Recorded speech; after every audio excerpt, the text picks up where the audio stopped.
Buenos días.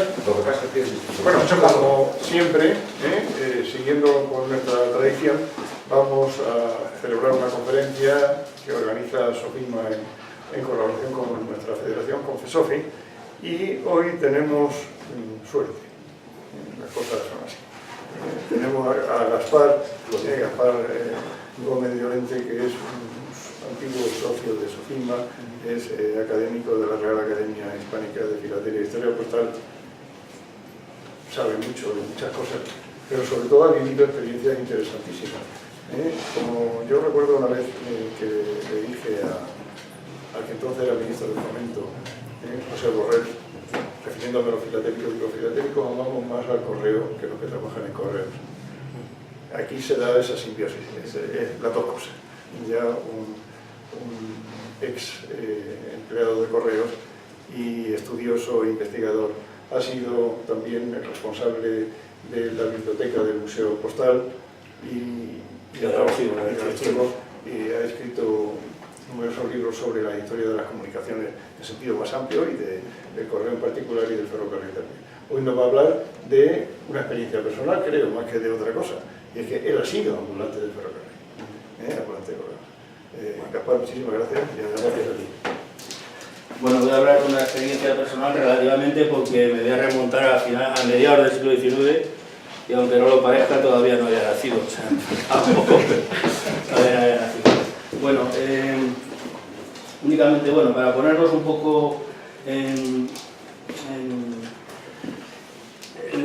el momento en el que se empieza a desarrollar el transporte por ferrocarril, hay que ver que en el siglo XIX se da se produce ese gran invento que va a ser el transporte del ferrocarril. Stephenson inventa la máquina de vapor y esta nueva energía, que junto con la electricidad serán las dos grandes energías que moverán, digamos, por lo menos el mundo occidental en el siglo XIX, se va a poner en desarrollo. Como saben ustedes, el primer ferrocarril se pone en marcha en Gran Bretaña, Inglaterra concretamente, exactamente en 1825. 5 años después se inaugura la línea, bueno, no es que se inaugure la línea, sino que la línea Liverpool-Manchester se pone en marcha la primera expedición postal por ferrocarril de la historia. Llevan ya un vagón, una parte de un vagón, luego ponen un vagón solo y eso va a ser, digamos, algo que copien inmediatamente, incluso ese mismo año, países como Francia, Prusia, los principados alemanes, Bélgica, que por cierto es un país pequeño pero con una industria ferroviaria enorme. De hecho, lo veremos que son los constructores de los primeros 3 vagones de correo, se encargan a una empresa belga. Antes de nada, en España concretamente, el primer ferrocarril, ya lo conocen ustedes, es el de Cuba. Está un poco lejos, en 1837, La Habana-Químes, exactamente. Y ya 2 años más tarde, en 1839, empieza a llevar el correo, a transportar el correo, no en expediciones ambulantes, pero sí a cargo de los propios empleados de la empresa ferroviaria. En España, en la península concretamente, hay que esperar hasta 1848 para que se inaugura la primera línea, Barcelona-Mataró, y en 1851 se inaugura la línea Madrid-Aranjuez. 2 años más tarde, en el 53, se pone en marcha el primer servicio de transporte de correo por ferrocarril, pero no se hace ni en un vagón de viajeros ni en un vagón hecho a proceso para correo, sino lo que hacen es transportar la diligencia.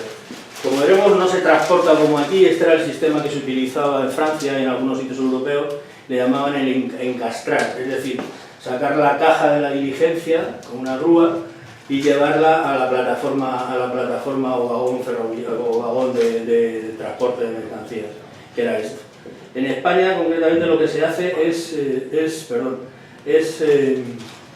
bueno, esto es una memoria del ferrocarril de Barcelona, como lo veréis, en 1856, y se ve también un sistema de encastramiento que tampoco se va a dar en España. En Barcelona-Mataró se va a hacer también un año más tarde, se va a seguir la misma forma de de llevar el ferrocarril, de llevar el correo que en Aranjuez. Como veis, eso es una silla de correos, el último vagón, este es el de la línea de Aranjuez, y lo que hacía era eso, subir por una rampa en la estación, se bajaban los caballos por la otra parte de la rampa, se dejaba la silla de correos y ahí tenían que ir. Además tenían que ir por una parte el mayoral, que era el que llevaba la silla de correos o diligencia en su caso, depende de lo que fuera, el conductor, que en realidad era como lo que luego va a ser el administrador de ambulantes, conductor se llamaba así, que era el que iba a cargo del correo, y los 2 o 4 viajeros que llevaban las sillas correspondientes, o luego después en las diligencias pues más.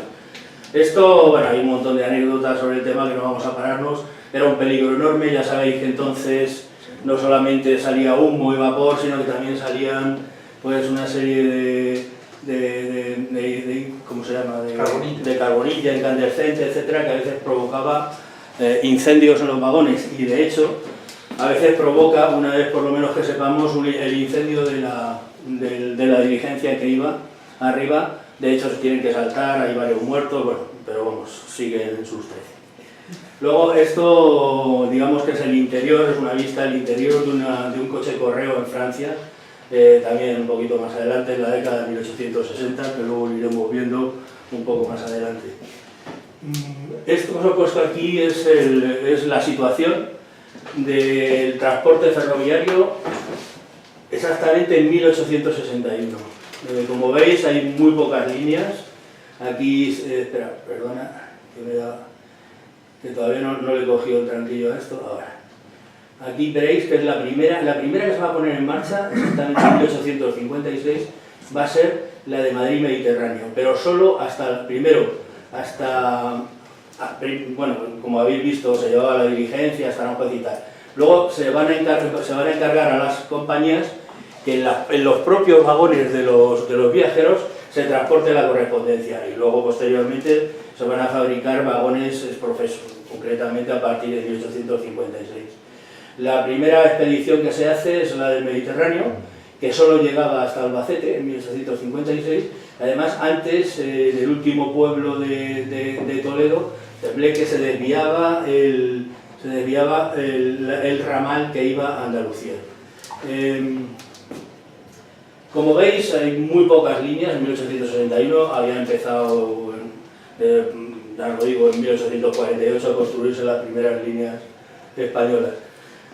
Esta situación, bueno, ya sabéis que la mayor parte de los accionistas eran extranjeros, fundamentalmente franceses, los Rothschild y otra serie de inversores extranjeros, inversores españoles también, muchos de los cuales, por cierto, eran cubanos, eran gente que había venido de Cuba, pues se había hecho rica, entre otras cosas, con los ingenios, por supuesto con los esclavos, con el propio transporte de esclavos, como ya conocéis, Antonio López, el Marqués de Comillas, etc., ¿no? Aquí, bueno, lo que hay que poner de relieve en esta situación es que no se va a desaprovechar ni un solo kilómetro de ferrocarril que se ponga en activo para llevar el transporte. De hecho, la primera ley que hay sobre ferrocarriles, mucho antes de que se empiecen a atender las vías, en 1844 hay una orden en la que se obliga a las compañías a llevar el transporte gratuitamente. Luego hay una serie de leyes posteriores que hay una serie de contradicciones, pero bueno, tenga que pagar o no, la verdad es que enseguida Correos se va a poner siempre a llevar el correo dentro de todas las líneas que hay. Además, se obligaba a que todos los viajes, todas las expediciones ferroviarias, hubiera siempre una sección o un coche especial para correos, para llevar el correo. Además, Correos enseguida, unos años después, ya va a pedir a las compañías, vía una ley del gobierno que aprueba, para que se ponga una segunda expedición en muchísimas líneas de estas. Eso va a dar lugar a lo que luego se va a llamar trenes correo.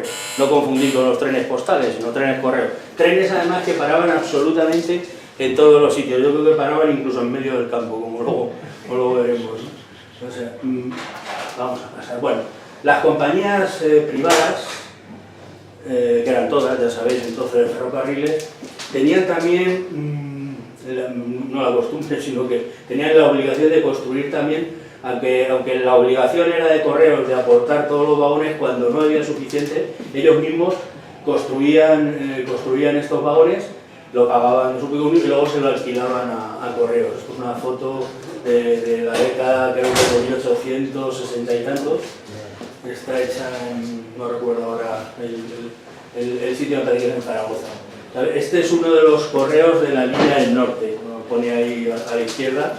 Como veis, las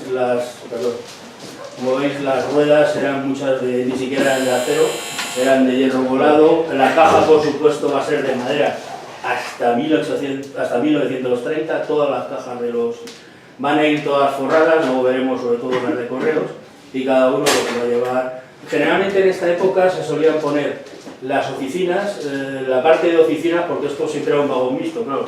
La mitad, digamos, que se reservaba para lo que era la oficina en sí, para hacer todos los movimientos y todas las cuestiones relacionadas con el correo, y en la parte, eso en los testeros, en los extremos, y en la parte del centro iba el almacén.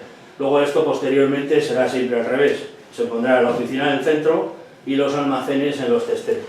Como veis, bueno, aquí no se ve bien, pero evidentemente, y entonces además en prácticamente todos los trenes no había comunicación unos con otros, por eso llevan esa especie de balconcillo corrido que hay aquí para poder pasar de un vagón a otro. Esto es un cuadro que está en el Museo Postal, muy nice, como veréis. Esto es una foto de una de las primeras, de los primeros vagones que hay. Veréis, se ve un poco mal porque es una tarjeta postal y no se ve con mucho detalle. Lleva una especie de, no recuerdo ahora para que pase la luz, no me acuerdo ahora mismo, pero bueno. Esta es la primera serie. La primera serie de vagones van a ir rotulados todos con las letras DGDC, o sea, Dirección General de Correos. Va a haber varias, ya me digo, las primeras, en 1856 se da la orden de comprar 2 vagones a Bruselas, a una fábrica de Bruselas. Luego, posteriormente, se van a aumentar a 3, son los 3 primeros. Esta serie continuará, bueno, durante muchos años va a haber varias series de DGDC, hasta que empiecen a rotularse de otra manera. En la década de 1880 van a salir, como luego veremos, otras series, se van a llamar A y B. Todas estas series, es muy curioso, entre mi compañero y yo estamos haciendo un estudio, bueno, creo que bastante detallado, sobre todo por lo que estamos tardando tantos años en hacer un estudio sobre los ambulantes, sobre todo de vagones, que lo cogimos con ganas. Y es curiosísimo porque el primer escrito, recuerdo que pusimos que hasta 1880 prácticamente todas las series de vagones van a tener que estar fabricadas en el extranjero porque la industria ferroviaria española no tenía capacidad para construirlos. Luego nos dimos cuenta con el tiempo, ahondando más y consiguiendo más documentación, de que era absolutamente falso. La segunda serie, la DGDC, del número 4 al número 10 exactamente, que son 6 vagones, se construye en España, pero además lo más divertido es que no la construye una empresa ferroviaria, quiero decir una fábrica de material ferroviario, sino lo construye una fábrica de diligencias, y además nada más y nada menos que en Vitoria, donde la fábrica de Justo Montoya, que era la fábrica que proveía de la mayor parte de todos los coches y diligencias a Correos en esa época. Lo más no sé cómo llamarlo, curioso del asunto es que entonces en Vitoria ni siquiera pasaba la línea de ferrocarril, y de hecho cuando construyen esos primeros 6 vagones, los tienen que llevar en carros hasta la ciudad más cercana que ya tenga ferrocarril, y de ahí transportarlos totalmente sin montar todavía hasta Madrid. En Madrid ya por fin se montan los vagones y se van entregando a la Dirección General de Correos. Bueno, no hemos hablado aquí de... Este es otro de los vagones de la serie de GDC. Esto es lo que decía yo, que perdonad, no me perdonan por la expresión. Esto es un lucernario, que era lo que daba luz. Luego se va a quitar y se van a poner, lo que se van a añadir son más ventanas. La caja de estos vagones era de madera, chapada luego de metal. Curiosamente, desde los primeros vagones, todas estaban pintadas en color cereza, con lo cual destacaban mucho del resto de los vagones, que eran colores mucho más serios, mucho más apagados, ¿no? Esto va a durar así hasta prácticamente después de la Guerra Civil, que ese color tampoco le debía de gustar mucho a la gente que mandaba entonces, y naturalmente cambiaron de color. Bueno, este es el factor humano. Tenemos aquí enseguida, nada más ponerse en marcha las primeras expediciones, se nombra a los conductores que iban en las diligencias. En los primeros, tenemos incluso las fichas de los primeros 6 compañeros ambulantes que empiezan a viajar. Nos he dicho que ha venido por lo menos un par de compañeros más junto conmigo, que fuimos compañeros estuvimos trabajando muchos años, ellos muchos más años que yo, de ambulantes en la zona de Andalucía, en Entrerrosa, Cádiz, en otras muchas más líneas, en expresos, Algeciras, Málaga, en muchísimos viajes, pero siempre de la zona de Andalucía. Esto es una cuestión, claro, esta gente era gente, al principio, me estoy refiriendo en 1856, luego cuando yo entré parece que seguían igual de rudos, eran gente ruda, eran gente fuerte, eran gente acostumbrada a andar entre un mundo y un ambiente bastante duro, y bueno, pues así les pasa, ¿no? Que entre eso, que están muchos días fuera de su domicilio y que eran gente que, por ejemplo, bebía para combatir el frío, bueno, pues suelen tener todos, es que casualmente los 6 primeros suelen tener unos problemas enormes. Uno le pega 2 tortazos al inspector de eso en Albacete, el otro se pelea con no sé quién, se pelean entre ellos incluso, a veces llegan a las manos, bueno, hay una serie de follones al principio, luego empiezan a meter a gente que están en las oficinas y bueno, ya se van, digamos, un poco domesticando, entre comillas, por usar un término. Esto es digamos que es un factor esencial. Hay una variedad enorme, claro, van a pasar durante siglo y medio, más de siglo y medio, bueno, decenas o miles y miles de trabajadores, como el resto de correos y telégrafos. Pero aquí, curiosamente, casi toda la gente que luego va a trabajar en puestos de responsabilidad han pasado antes siempre durante un periodo por las ambulancias, que es como se llamaba a los coches de correos. Esta gente, eso les sirve, bueno, para conocer todos los vericuetos y todas las circunstancias del correo. Hay gente de todo tipo, ¿no? Pero hay muchísima gente brillante, más que nada porque hay muchos, y entre muchos también hay gente brillante, bastante. Solamente voy a poner como ejemplo a Pelayo del Castillo. Pelayo del Castillo es, en la década de 1860-70, el prototipo del poeta maldito bohemio, ¿no? Un hombre que acaba absolutamente alcoholizado, muere por el alcohol, y todos los de Palacio Valdés, hasta montones de literatos, lo sacan, lo proponen como el ejemplo, además, el hombre más destacado que había de este tipo de bohemios. Hombre que termina muchas veces arrastrado por aquí en la Puerta del Sol y sus alrededores, en todos los cafés que había por aquí, y en plena calle, porque termina siendo un mendigo. Es un hombre bastante curioso. Yo creo que Valle Inclán es el modelo que coge en parte, para describir o para crear para mí los 2 grandes protagonistas de la obra, Max Estrella y Latino de Hispalis, ¿no? Además es curiosísimo que hasta el mejor amigo que tenía, porque por eso trabaja en correos, en su vida había soñado con trabajar en correos. Él era un poeta, él era periodista, pero claro, las cosas que escribe no se las dejan publicar en ningún sitio. Buen poeta, buen autor de teatro, sobre teatro cómico. Su obra más famosa es Nacer para Ochavo, o Cuando naces para Ochavo, es una frase hecha, no llegas nunca a cuarto, es un poco lo que le pasó a él también. Uno de sus mejores amigos, porque él estudió Derecho, fue ministro de Gobernación de entonces, Francisco Romero Robledo. Qué curioso que Valle Inclán al personaje del ministro le llame también Don Paco, o sea, por algo, ¿no? O sea, yo creo que es una de las, se fija en él y es, bueno, simplemente es una de mis manías que me ha entrado últimamente por ver quién era la gente como este hombre. Y bueno, esta gente va a ser fundamental. Aquí van bien muy trajeados, evidentemente esto es una revista profesional, y yo creo, vamos, en la pinta que he visto siempre a mis compañeros o a mí mismo, distaba mucho, a pesar de que en un momento dado, la última época, Hubo grandes modistos incluso que nos diseñaron la ropa, pero entre otras cosas no la solíamos llevar, claro. Bueno, de hecho, por poneros ellos lo conocen porque además me pasó con ellos, una anécdota, teníamos un administrador que era bastante peculiar, por llamarle así, con el pelo todo alborotado, una camiseta y el pantalón lleno de lámparas, de manchas siempre. Además ese día encima se había puesto una camiseta con los Gremlins, ¿os acordáis?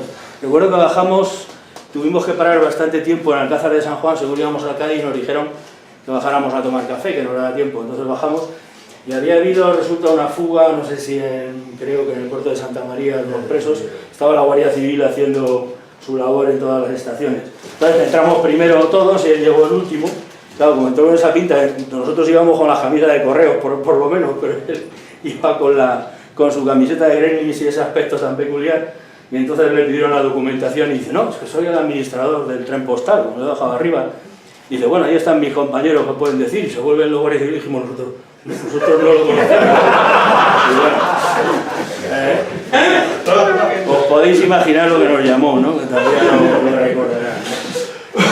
Esto ya lo conocéis, me imagino que lo conocéis, es el vaya que llevaban todos los administradores, pero este vaya lo llevaban todos los correos que yo sepa desde el siglo XVI, si no antes. Se llama así porque el principio del papel pone vaya el administrador, antes ponía vaya el correo, el administrador ambulante tal, junto con los oficiales, ayudantes, subalternos, etc. Esto lo llevaban, decía aquí, que decían las autoridades civiles de todo tipo que le dejaran siempre libertad de pasar por donde quisiera y se le auxiliara donde estuviera. Esto era típico, ¿no? Que era obligatorio llevar siempre en todas las expediciones, en todos los correos, claro, en todo tipo de transportes. Esto, como veis, unos años más tarde, exactamente en 1865, ya ha crecido bastante las líneas de ferrocarril y en todas se va reincorporando. Esto lo he puesto también porque en esta época, bueno, todo este inicio del transporte ferroviario va a coincidir, afortunadamente, felizmente, con la serie de reformas que se dan a mediados del siglo XIX. Las familias liberales, tanto fueran progresistas como conservadores, todos estaban de acuerdo en una cuestión, era en apoyar políticamente, incluso financieramente, en la medida en que podían, que era relativamente poco, el desarrollo de los transportes de las comunicaciones, tanto postales como del telégrafo en su momento. Y justo coincide que las grandes reformas postales de mediados del siglo XIX, es decir, la adopción del sello como modo de franqueo, la extensión y el abaratamiento de las tarifas de forma ostensible, el que se empiece a transportar el correo, o sea, que haya expediciones diarias a todos los ayuntamientos de España. Solo hay que poner un dato, en 1851 me parece que se empieza el proceso, solamente se llegaba diariamente el correo a 680 ayuntamientos de nuestro país. En 1865 se logra que llegue a más de 8.000 ayuntamientos diariamente. Esto es un esfuerzo de todo tipo, de organizativo, económico, etc. Evidentemente no van a ir todos por ferrocarril, la mayor parte van peatonales, son enlaces peatonales en su última parte, pero naturalmente el grueso del transporte va a empezar a ir por ferrocarril, por diligencias. La verdad es que las carreteras en esa época ya empiezan a tener un desarrollo un poco más moderno, más equilibrado, y además es la edad de oro de las diligencias. Por eso las diligencias no desaparecen con la aparición, así de golpe, con la aparición del ferrocarril, solamente en las grandes líneas y a veces incluso hasta más o menos van paralelas. Esto hay que tenerlo en cuenta también porque es de vital importancia. De hecho, es tan de vital importancia, a mi juicio, que si no se hubiera dado el desarrollo ferroviario, hubiera sido imposible transportar el número de correspondencia tan enorme, las toneladas de correspondencia tan enormes que se empiezan porque claro, con la adopción del sello, la bajada de las tarifas, el que llegue todos los días a los ayuntamientos, el que la prensa además empiece a ser transportada, además se desarrolla, haya muchos más cabeceras y números de abonados, etc., hubiera sido imposible sin el transporte ferroviario del correo. Pero bueno, hubiera sido, no sé, de otra forma, pero que las diligencias, sino que además llevaba un volumen de transporte mucho más grande que cualquier otro medio de transporte que vemos aquí. Bueno, esto nada, lo he puesto como un ejemplo, es un vagón correo de estos primeros todavía, lleva un logo aquí bastante modernista, y esto es típico de los trenes correo, ¿no? Que llevan su van por la mañana de día, normalmente funcionando, paran hasta en los apeaderos más pequeños del lugar. Bueno, toda esta serie de GDCs dejan de fabricarse, bueno, dejan de llamarse así, hasta 1880, en el que se empiezan a fabricar dos tipos de series. La serie A, que como veis, tiene 3 ejes, o sea, es decir, 6 ruedas, y la serie B, que es un poquito más corta y por eso lleva solo 2 ruedas. Luego lo veremos, llevan aquí el escudo nacional, tan bonito que llevan el anagrama, que eso lo llevan también los otros, el buzón, etc. Os lo imagináis pintado en color cereza, pues era un vagón que llamaba bastante la atención, ya digo, que solo sea por la cuestión... ¿Los anagramas eran en dorado o en amarillo? Eran en dorado. Eran en dorado. Por lo menos sí, porque pasaba igual que con el... Luego veremos un poco más adelante uno de los ejemplos de escudo nacional que llevan, y también eran en dorado. Este de aquí, voy a hacer en 1924 vamos a dar un salto muy grande. Ya sabéis que se produce un hecho luctuoso relacionado con las expediciones ambulantes, que es el asesinato del correo de Andalucía, lo conocéis, ¿no? Ya sabéis que hay una serie de muertos, los dos ambulantes que van son asesinados, uno de los ejecutores, de los asesinos, es precisamente un ex ambulante y funcionario de correos, hijo además de un coronel, no sé si del ejército o de la Guardia Civil, no recuerdo ahora. Bueno, sobre este hecho luego iremos un poco más, vamos a añadir algo más. Este es uno, lo he puesto como ejemplo porque es uno de los vagones que se pueden ver hoy día en el Museo de Ferrocarril de Madrid, de Delicias. Era concretamente el 222, que era todavía de la serie de GDC anterior a los que hemos visto antes, pero lo he puesto como ejemplo de antes de su reforma y después de reformarse. La verdad es que está bastante bonito por dentro, lo han dejado bastante bien y te da idea de cómo podían ser estos vagones. Ahora los vemos bonitos, pero en realidad eran, como lo podéis imaginar, eran muy pequeños. Llevaban una luz de aceite al principio, hasta principios del siglo XX no se sustituye por luces de gas y un poquito más tarde ya por luces eléctricas. El espacio era muy pequeño, muchas veces la calefacción son estufas que llevan dentro del vagón, lo cual a veces se producen también incendios, etc. Y sobre todo, os imagináis las líneas ferroviarias, quiero decir, las vías, el estado que tenían, que eran bastante deficientes, no estaban muy bien construidas algunas de ellas, y estos vagones tampoco eran exactamente lo que es el AVE hoy día, con lo cual el traqueteo era brutal entonces, el ruido que había, el calor y el frío eran una cosa bastante común. Bueno, esto es simplemente el Museo de Cera, una de las pocas cosas que han hecho regular, ¿no? Perdón, es la recreación, hay varias escenas anteriores. Esta es la recreación del interior del vagón, que como veis aquí es el A7, que hemos visto antes de 3 ruedas. De hecho, cuando se produce este asesinato, lo reforman, le quitan las 2 ruedas del medio, que eso ya lo están haciendo con muchos de estos vagones, o lo habían hecho ya con algunos de estos vagones, y además le cambian el número. El A7 lo dejan como inexistente y le ponen el A31, para que no le dé yuyo, me imagino, a los funcionarios, aunque ya saben todos cuál es el A31, lógicamente. Estos son 2 de las películas, de las muchas películas, bueno, muchas no, pero unas cuantas que ha habido sobre el tema. Este es Al margen de la ley, también se llamaba El asesinato de Ceiquino, está hecha en el año 35 y desgraciadamente creo que ha desaparecido. La última vez que indábamos con la Filmoteca me parece que ha desaparecido la cinta. Tuvo muy buenas críticas. Este es de Rovira Veleta, en el 56, 57 me parece que está hecha, es una magnífica película, como es lógico, viniendo de un director como es Rovira Veleta. Luego más tarde ha habido varias, entre otras la última que hizo el director vasco está en la serie de asesinatos de Televisión Española, ¿no os acordáis? Que había una dedicada también al asesinato del correo de Andalucía.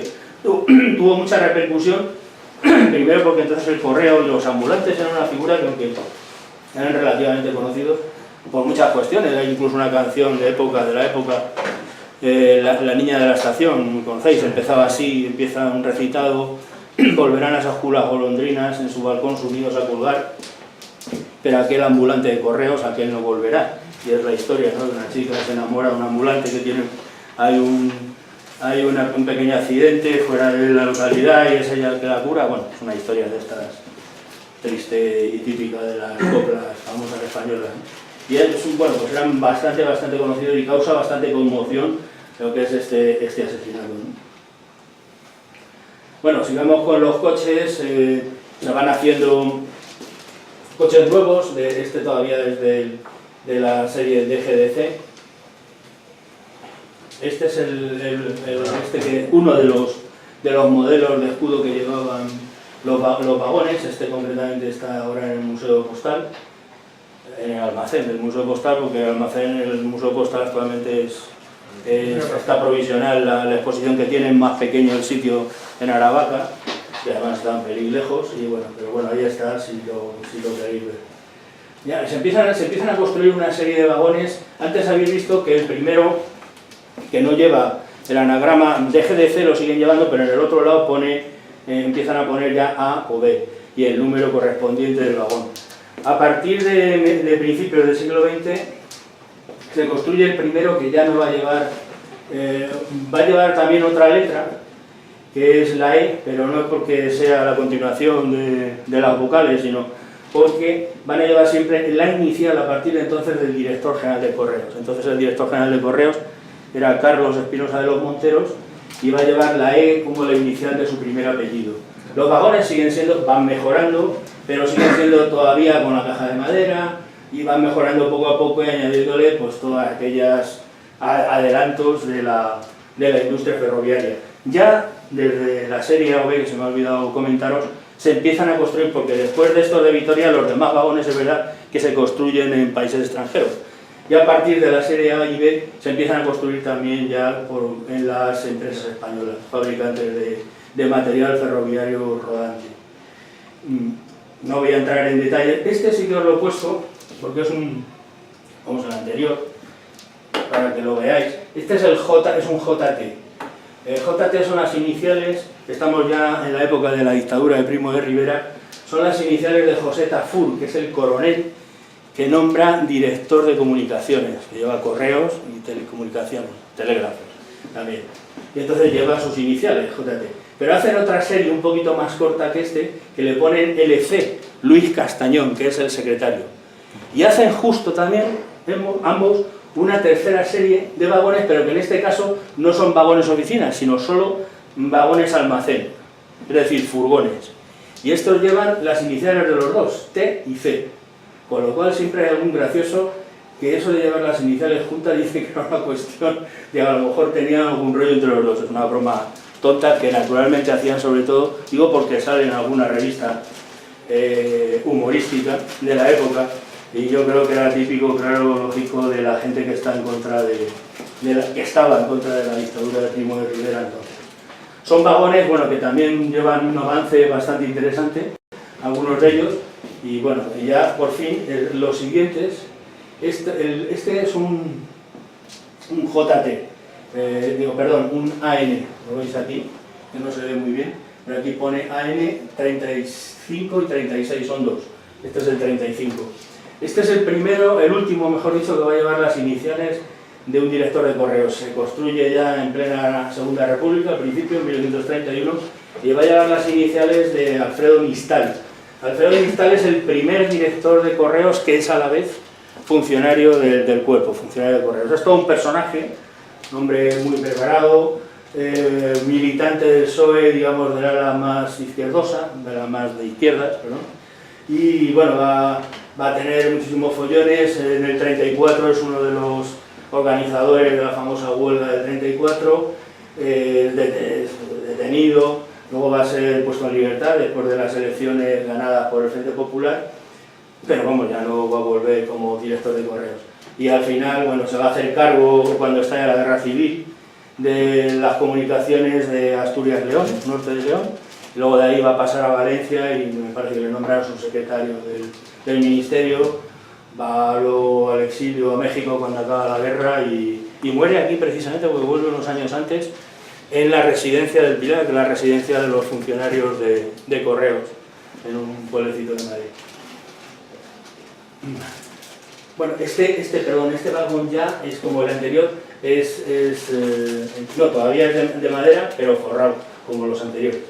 Bien, este es el primer vagón que va a ser metálico. Aquí no se ve muy bien, pero pone el número, me parece, 1006. Aquí, 1006, DGDC, 1006. El DGDC lo vuelven a poner otra vez, yo lo diré, porque en 1952, cuando ya se ha formado Renfe en el 41, llega a un acuerdo con Correos para otra vez matricular a todos los coches con las mismas letras DGDC para que sean todas iguales, porque claro, hay series ST, O, A, B, y para que no hubiera tanto problema le ponen un número común. Perdonadme un momento, que se me ha olvidado, la verdad, es el coche, la serie JC, y es el primero que lleva a partir de entonces el nombre del ministro, que se llamaba José Cid y Ruiz Zorrilla, exactamente. Este hombre, mejor dicho, esta serie iba a llevar el nombre, las iniciales SO, de Serafino Con, que era el director general de Correos, que sustituye a Anistal en la República. Al final, bueno, es el primer vagón que ya va a llevar una caja metálica, es mucho más moderno. Bueno, aunque aquí la foto, claro, es una foto de un vagón ya de hace muchos años, pero va a ser, digamos, el vagón más moderno que va a haber hasta la década de 1950-60. Este vagón es curioso porque las series subsiguientes, en 1935, hay una orden ministerial que dice que tiene que haber otra vez, que tiene que seguir con esta serie, que se construyan 13 o 14 coches más. Con la guerra, claro, antes de eso, para no liarnos, dentro de la República va a haber otra serie de pequeños coches de menor tamaño. Este va a ser la serie LL del ministro Luis Lucía, que era el ministro de Gobernación. Os acordaréis, me imagino, de un director de cine, se llamaba Luis Lucía, era hijo de este hombre. Este hombre es uno de los escasos ministros de derechas de la CEDA que no, digamos, apoya el golpe de Estado de los militares en el 36, y bueno, no se le va a machacar mucho, pero se le va a dejar al margen de todo, se le va a quitar parte de las fincas, casas que tenía, etc. Y su hijo va a ser el que es director de cine. Vamos, absolutamente. Este es el interior de un LL, pero ya en la época de después de la guerra, porque lleva ya las siglas de GDC, las correspondientes a lo que eran los LL. Coche de, bueno, veis cómo van los casilleros a los lados, en los testeros va el almacén. Este es un coche bastante, luego veremos en unos más modernos cómo iban las cartas en cada sitio, el tipo de correspondencia en cada sitio. Este es un JSNC, es decir, Jefatura Superior Nacional de Comunicaciones. Este va a ser simple y llanamente uno de esos vagones que se tenían que haber construido en el 35, que se empiezan a construir en el 35, pero que no terminan de construirse hasta el año 37-38 en Beasaín, en la fábrica de CAF de Beasaín. Este vagón va a ser un vagón que, por tanto, van a hacer republicano, va a vivir durante la Guerra Civil y va a terminar siendo franquista, pero hasta la médula, como veremos ahora, no puedo lo diga yo. Al principio se rotula con JSNC, pero antes de que salgan a circular hay una contraorden y se les matricula con Franco, con todas las letras, no con las iniciales, por si había alguna duda. Bueno, pues esto es curioso. Estos vagones después de la guerra, además ya no están en color cereza, ya digo, un color bastante negativo para esa época, sino que ya se empiezan a construir en verde con una raya amarilla, como veremos luego. Y termina además siendo un vagón democrático, porque estos vagones terminan circulando en la época ya de la monarquía de Juan Carlos I, ya pintados incluso en amarillo, como lo veremos luego. De hecho es este. es este mismo. Como veis, una cosa curiosa de estos vagones es que todavía seguían con los testeros cerrados. No había comunicación por dentro de los convoyes a los cuales iban unidos, con lo cual se le podía poner al principio o al final, que eran las dos formas. Esto es el interior de un vagón, luego lo veremos en otro un poquito, precisamente de un FFF o un Franco, como quieran ustedes. Y esto simplemente he puesto aquí que, bueno, pues esto es el andén de Irún, donde había, ya sabéis, una oficina de cambio, esta de correspondencia, cada vez que llegaban los postales o los expresos eran increíbles.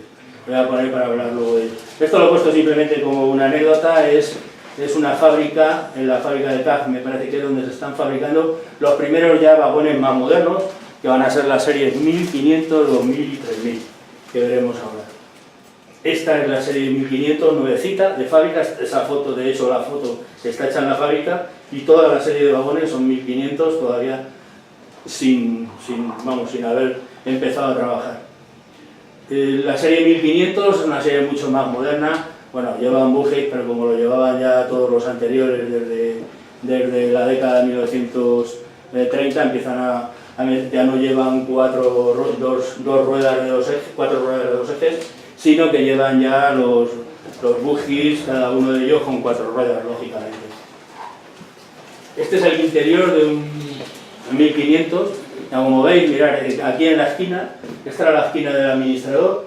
Aquí llevaba generalmente los valores, la parte de, bueno, sobre todo valores, ¿no? Fundamentalmente parte de la correspondencia certificada, una parte nada más, etc. Esto era para los certificados, etc. Y esta parte de aquí de la esquina donde no se ve, junto con esta, solía ser para la ordinaria. Si no me equivoco, voy a corregirme, que vosotros estuvisteis más años que yo y lo conocéis. Y además seréis más espabilados que yo y os fijasteis más. O que se me olvidó, porque ya no me acuerdo.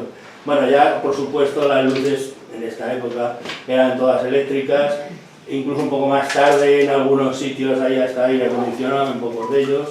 Algunos de ellas llevaban un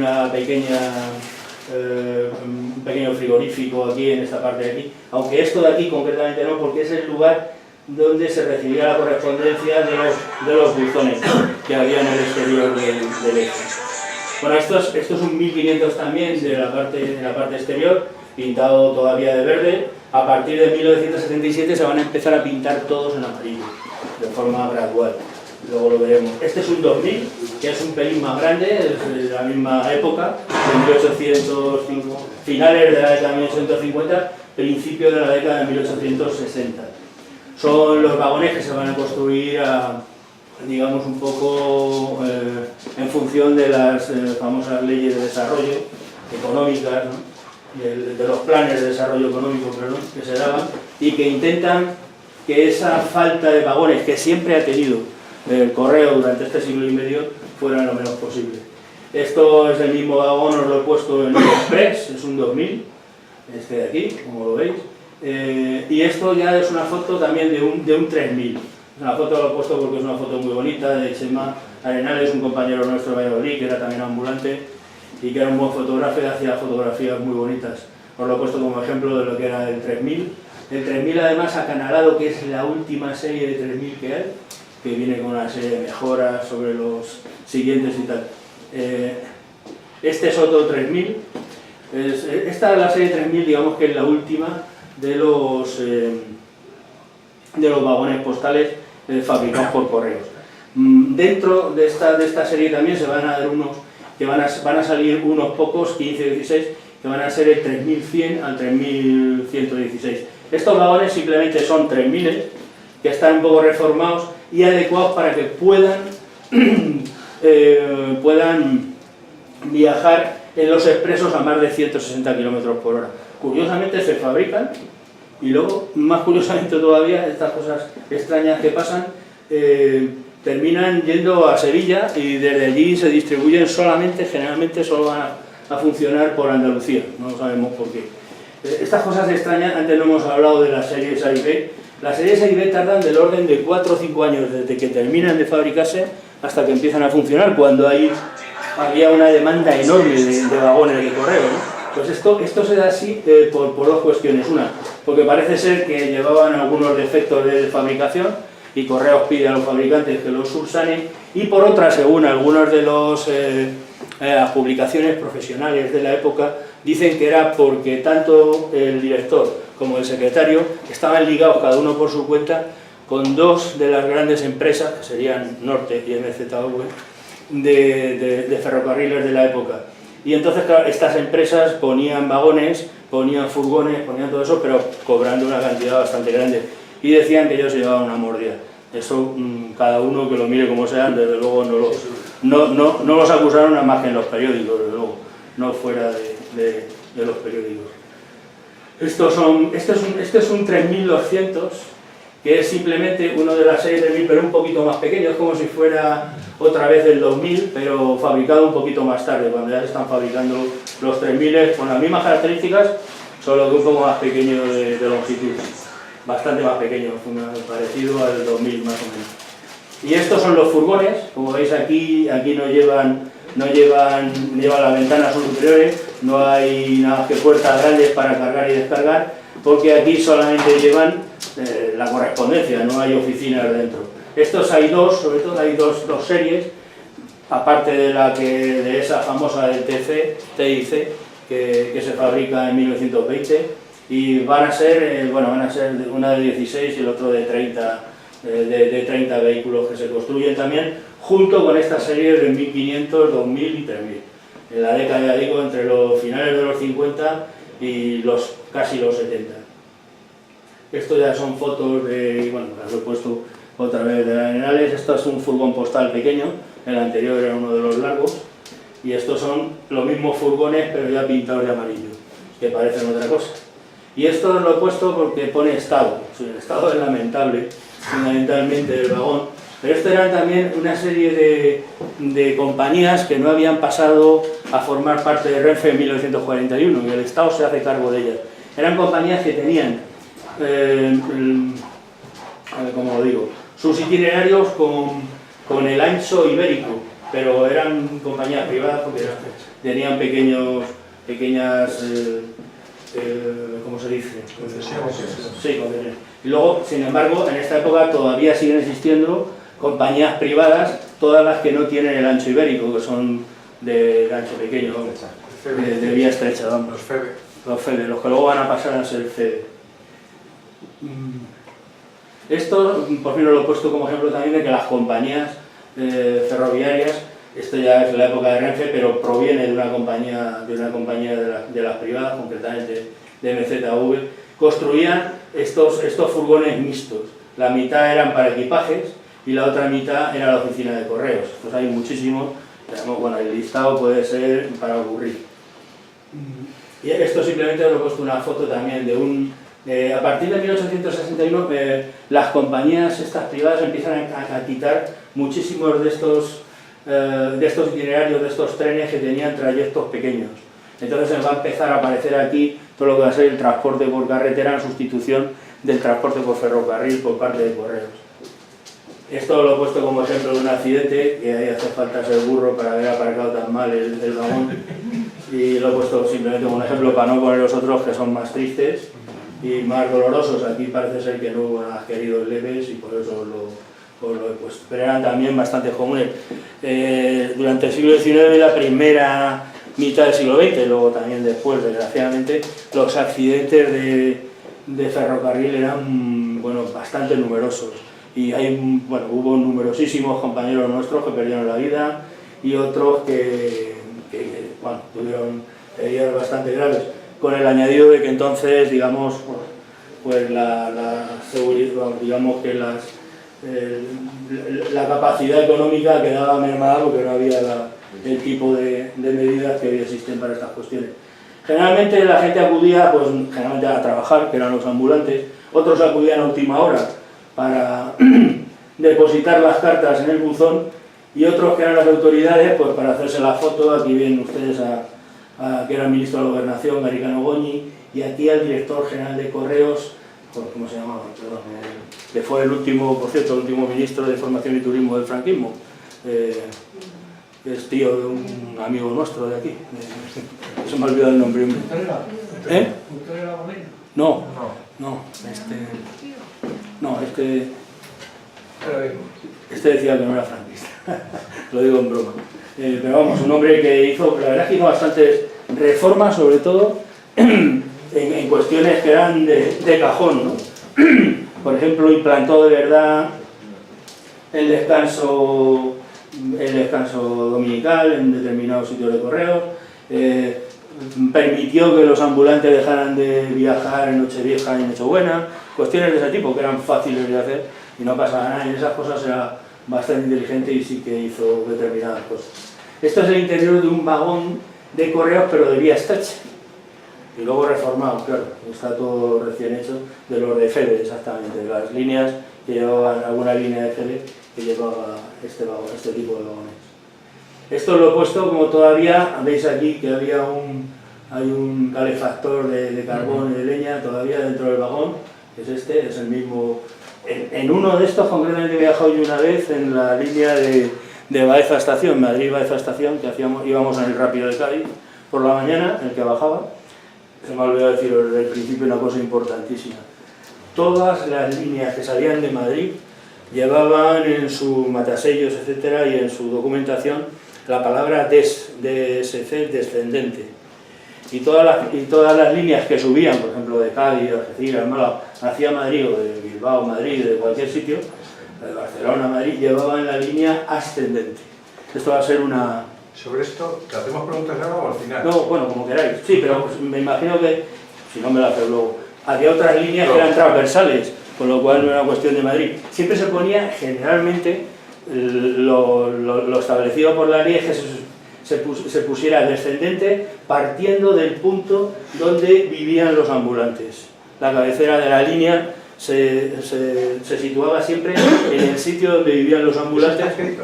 Sí, está escrito en alguna, no recuerdo exactamente el nombre, pero estaba por ahí, esto lo he puesto fotos para que veáis, esto ya es el factor humano para que veáis cómo se trabajaba más o menos, primero cómo se trabajaba y cómo se comía también, ¿no? Era un momento para comer, ¿no? Esto era digamos, un momento pues, bastante bonito para nosotros, ¿no? Generalmente tú te llevabas la comida, luego la repartías, sobre todo si tenías la suerte de viajar en una expedición en la que todos éramos amigos, por ejemplo, los últimos años en el Tren Postal Cádiz, con mis compañeros y algunos más que no han venido de la expedición, y era bueno, bastante bonito. Normalmente a los agregados, ya sabéis que los compañeros de correos podían viajar, eran los únicos que podían viajar en estos vagones sin ser ambulantes, con un valla especial que le daba el administrador donde trabajaba, el sitio donde trabajaba. Se llamaba valla adicional. Entonces lo primero que hacía siempre el hombre era ir a dárselo al administrador de la expedición, el valla adicional. Entonces si había algún gracioso, o el propio administrador era un gracioso, le decía, ¿y el otro valla adicional no lo ha traído usted? Decía, ¿qué? Eran dos, claro, que son dos. Pues es que ahora no me da tiempo, no se preocupe, vaya usted a la cantina, pide usted un par de botellitas de vino y con eso se soluciona. Claro, luego normalmente lo que hacía era invitarles a cenar, ¿no? Con lo que trabajábamos todos, ¿no?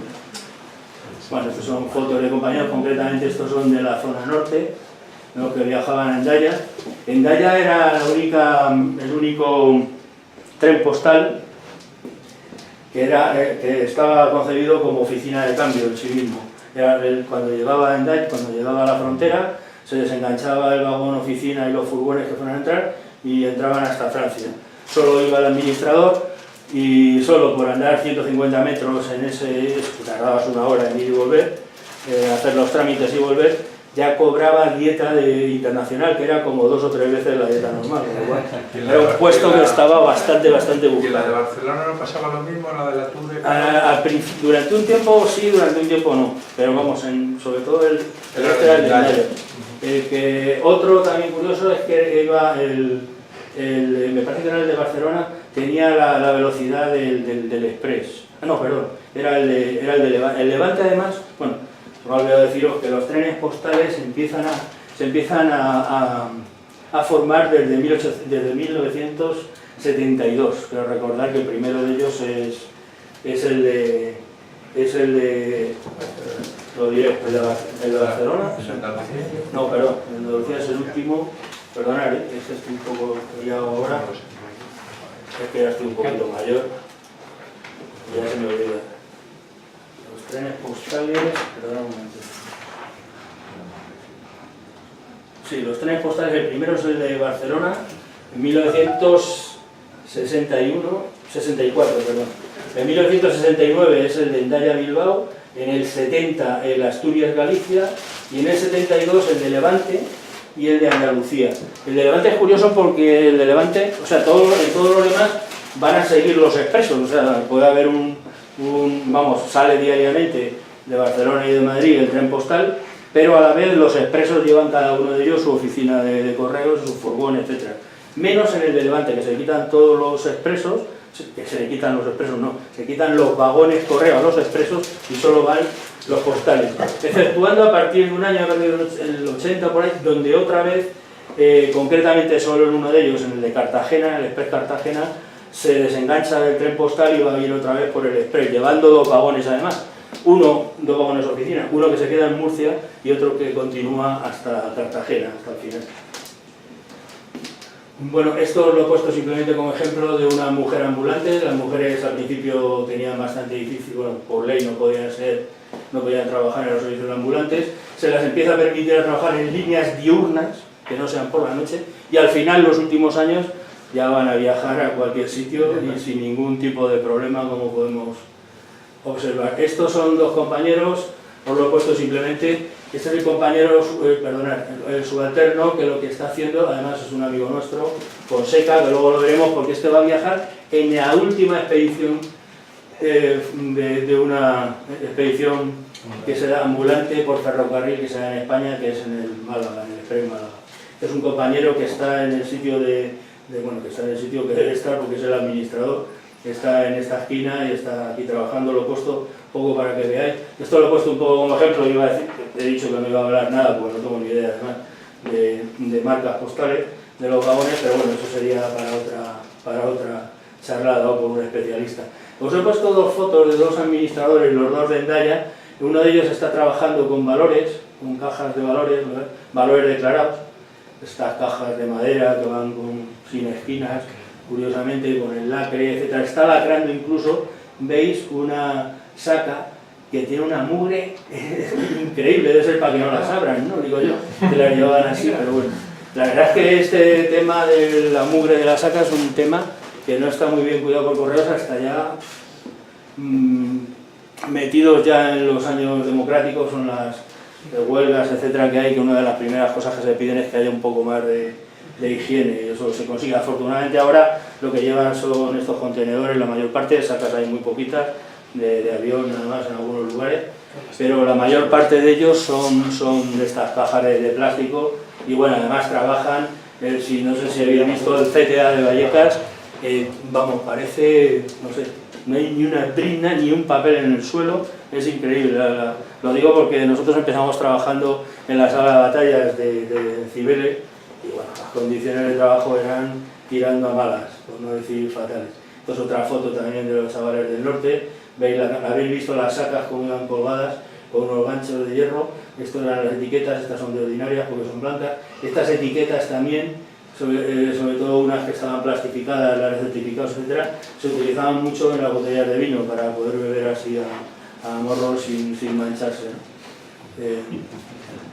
¿no? Lo digo, bueno, mira, y esto es una foto de la salida de la última expedición del tren postal, del Málaga, del Express Málaga, que exactamente, os lo voy a leer porque no me acuerdo, a ver, exactamente es bueno,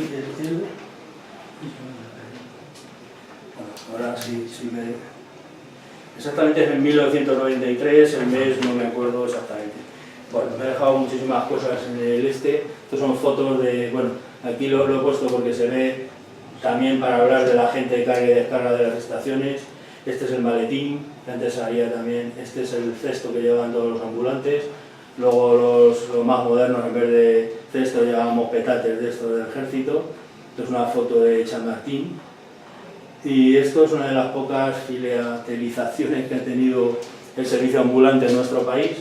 Este máxima, es una máxima esto, ¿no? Entregarán esto, parece que sea filatélico, pero esto lo he puesto simplemente como ejemplo de de los mapas postales de todas las épocas, esto es del principio del 20 me parece, en el cual todavía se ve la diferencia entre el servicio por ferrocarril, en carruaje, a caballo y a pie, las 4 modalidades, porque todas tenían su, quiero decir, unas sin otras hubiera sido imposible llevar.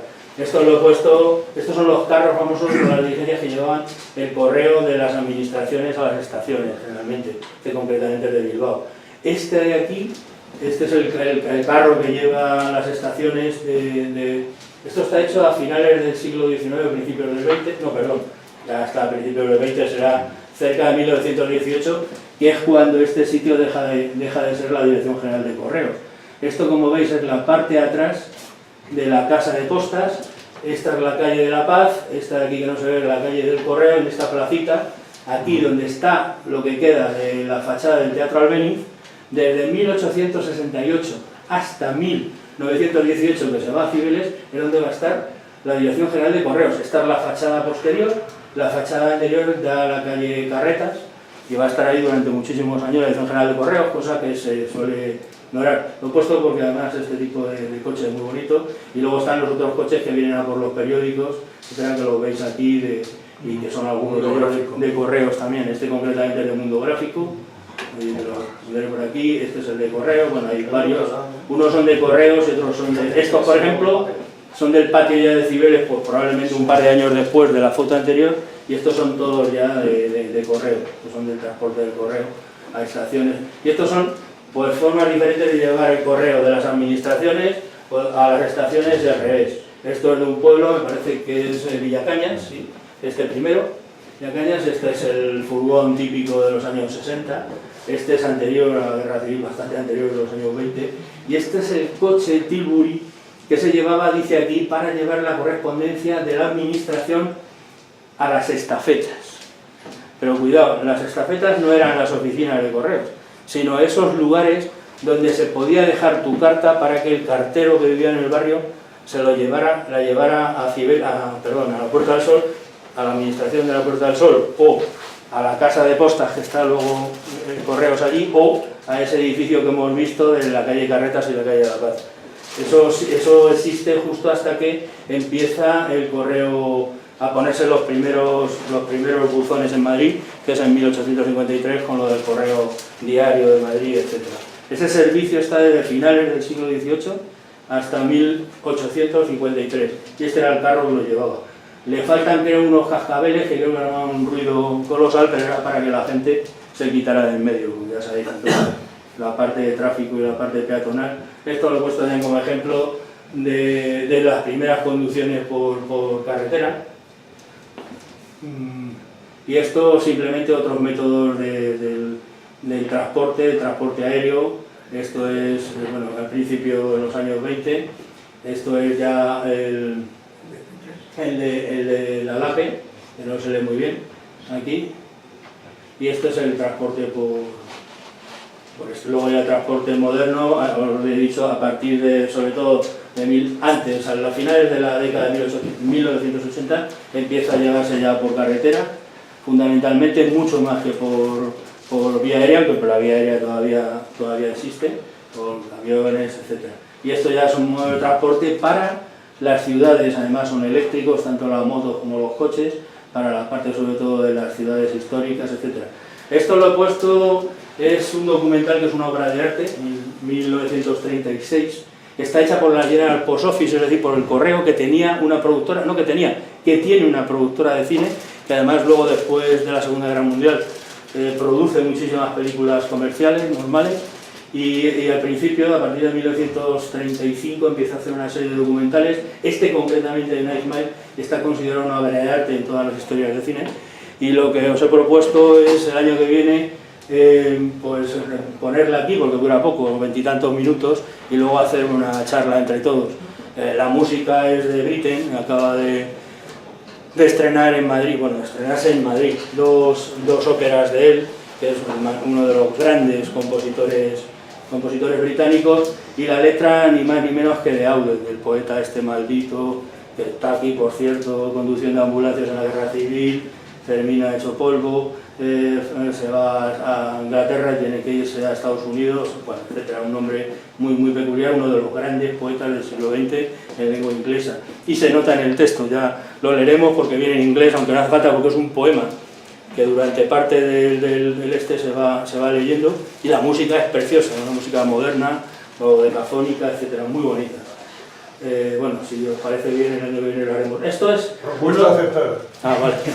Uno de los vagones que han sido reformados por el museo y ahora mismo están depositados en casetas, en un pueblecito al lado de Zaragoza, donde hay una asociación de amigos del ferrocarril que tienen estos vagones, concretamente 3. Y estos son algunos de los compañeros que están aquí, ambulantes, junto conmigo, en ese viaje que hicimos desde Madrid a Zaragoza. Bueno, antes de eso se me han olvidado muchas cosas, por ejemplo, deciros que había un servicio de alcance, ese Raimundo podrá hablar, o podéis enterar mucho mejor del asunto porque va a publicar un libro sobre los alcances ferroviarios. Y había uno muy curioso en 1869, que de hecho es el primero que se pone en marcha, se me había olvidado la fecha, me la ha recordado él, el 15 de abril, y se pone con dos buzones, buzones persona, por llamarlo así, humanos, ¿no? Es decir, dos funcionarios de correos que tienen un buzón de madera delante de ellos, uno de ellos se pone en la Puerta del Sol, esquina de la calle Arenal, y el otro se pone, es el primer alcance, y el segundo alcance, que sale más tarde y naturalmente es más caro, todavía lo que se paga por derecho de alcance, se pone en la plaza de Isabel II, que entonces se llama Plaza de Prim, en 1869, un año después del 68, no, del año 68, que ya ha dejado de ser reina, ¿no?, esta mujer. Y es el periodo ese. Y bueno, me he dejado, creo que montones de cosas en el tintero, pero ya bastante rollo os he metido. Y bueno, espero que si tenéis, os traía una serie de datos que simplemente, si queréis, antes de terminar, os voy a dar, porque para que sea más evidente lo que podía ser la importancia del transporte de correos por ferrocarril, solamente en el siglo XIX. En 1857, perdón, es que me estoy yendo de un sitio a otro, no. En 1957, el número de expediciones de correos por ferrocarril era todavía de 312 diarias. Y circulaban más de, bueno, no sé si 28, casi 29 millones de kilómetros. Entonces empieza a desaparecer y en 1989 el número de expediciones se reduce a 99.